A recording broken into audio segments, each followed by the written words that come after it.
ने गुस्से से मेरी कार का साइड वाला दरवाजा खोला, बहुत एंग्रीली ऐसे खोला उसने।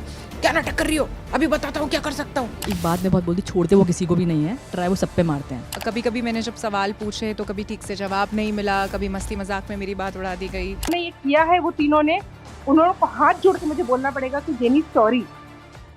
कभी किसी ने यह नहीं सोचा होगा कि एक शो जो सबके चेहरे पे हंसी लाने का काम करता था, आज वो शो कितनों के लिए प्रॉब्लम बन जाएगा। इस शो को लेके काफी कंट्रोवर्सी सामने आई है, जिसमें शो के मेकर्स पे बहुत सारे एलिगेशंस लगाए गए कि उन्होंने उनके साथ सेक्सुअल हैरेसमेंट और बदतमीजी की है। यहाँ तक कि इस शो को लेके सभी ने अपना अपना ओपिनियन दिया है और कहा कि तारक मेहता का उल्टा चश्मा को बंद कर देना चाहिए और साथ ही इसे बॉयकॉट करने की मांग भी करने लगे। एक भाई साहब लिखते, वेटिंग फॉर अंजलि एंड दया भाभी, अगर उनके साथ भी कुछ गलत हुआ हो तो उन्हें आगे आके बोलना चाहिए। तो वहीं दूसरे भाई साहब लिखते, Tarak Mehta Ka Ooltah Chashmah should go off air now and give other show to chance. अब बात करते हैं तारक मेहता की उल्टा चश्मा की।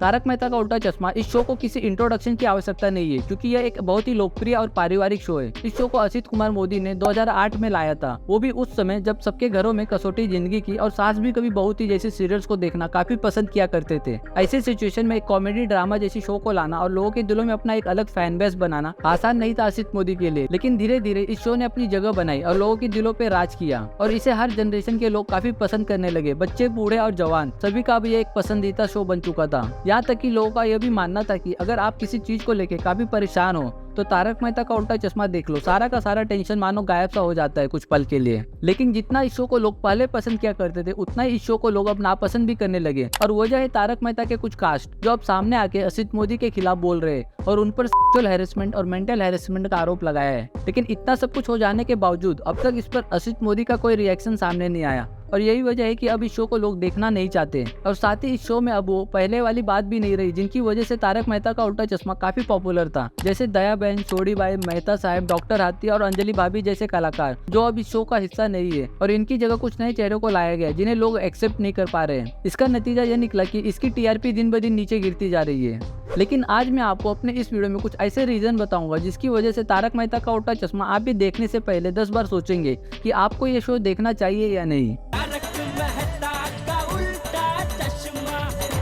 नंबर 1, शो में कई ऐसे कैरेक्टर थे जिन्हें बदल दिया गया जिसकी वजह से अब इस शो में वो पुरानी वाली बात नहीं रही। यहाँ तक कि दया बहन का रिप्लेसमेंट मेकर्स को अभी तक नहीं मिला, जिसके कारण कहीं न कहीं इस शो में दया बहन की कमी लोगों को निराश करती है। नंबर 2, तारक मेहता का उल्टा चश्मा अगर आप देखते हैं तो आपने अक्सर तमिल बंगाली जोड़े का मजाक बनता हुआ देखा होगा, खासकर अय्यर की त्वचा के रंग का। कई बार एपिसोड को और भी ज्यादा इंटरेस्टिंग बनाने के लिए शो में बॉडी शेमिंग और स्किन शेमिंग जैसे सीन्स का इस्तेमाल किया जाता है, जैसे कि अय्यर को इस शो में एक वैज्ञानिक के तौर पर दिखाया गया है, लेकिन इसके बावजूद उन्हें उनके रंग को लेकर उनका मजाक बनाया जाता है। क्या देखिए, हाँ क्या देखिए। आप जरा अपनी वाइफ को समझाइए। ये मेरी वाइफ है।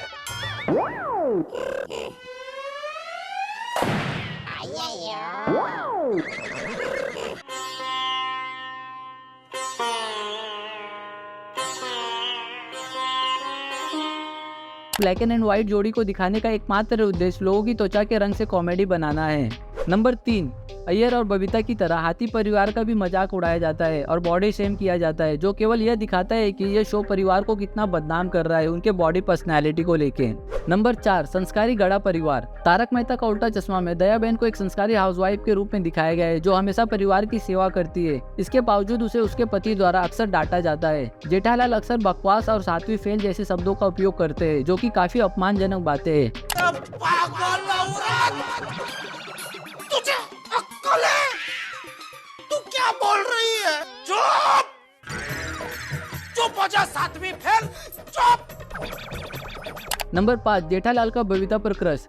जेठालाल के किरदार को एक गुजराती बिजनेसमैन के रूप में दिखाया गया है, जो कि एक आज्ञाकारी बेटा, एक आदर्श पिता और प्यार करने वाला और देखभाल करने वाला पति है। लेकिन बबीता जी के लिए उनका झुकाव कुछ ज्यादा है। शादीशुदा होने के बावजूद वो अपनी पत्नी से ज्यादा बबीता को मानते हैं। नंबर 6, गोकुलधाम नाम की एक सोसाइटी है जिसके बाहर एक सोडा शॉप है जिसे चलाता है अब्दुल नाम का एक बंदा, जिसे जब चाहे सोसाइटी का कोई भी मेंबर बुलाकर अपना काम करवा लेता है, जैसे ये इनका नौकर हो और जो चाहे वो इससे करवा लो। शो में अब्दुल की अच्छाई का हर किसी को फायदा उठाते हुए देखा गया है, जो कि बहुत ही गलत बात है। फिलहाल ये थे कुछ पॉइंटर जो शो में काफी गलत चीजों को बढ़ावा देते हैं। आपको क्या लगता है, इस शो को बंद कर देना चाहिए या ऐसे ही आगे कंटिन्यू करना चाहिए? साथ ही जेनिफर और असित मोदी में कौन सही और कौन गलत है, या आप हमें कमेंट सेक्शन में कमेंट करके बताओ। और अगर आपको ये वीडियो पसंद आया हो तो वीडियो को लाइक करें और चैनल को सब्सक्राइब करना ना भूलें, ताकि ऐसे ही वीडियो में लाता रहो।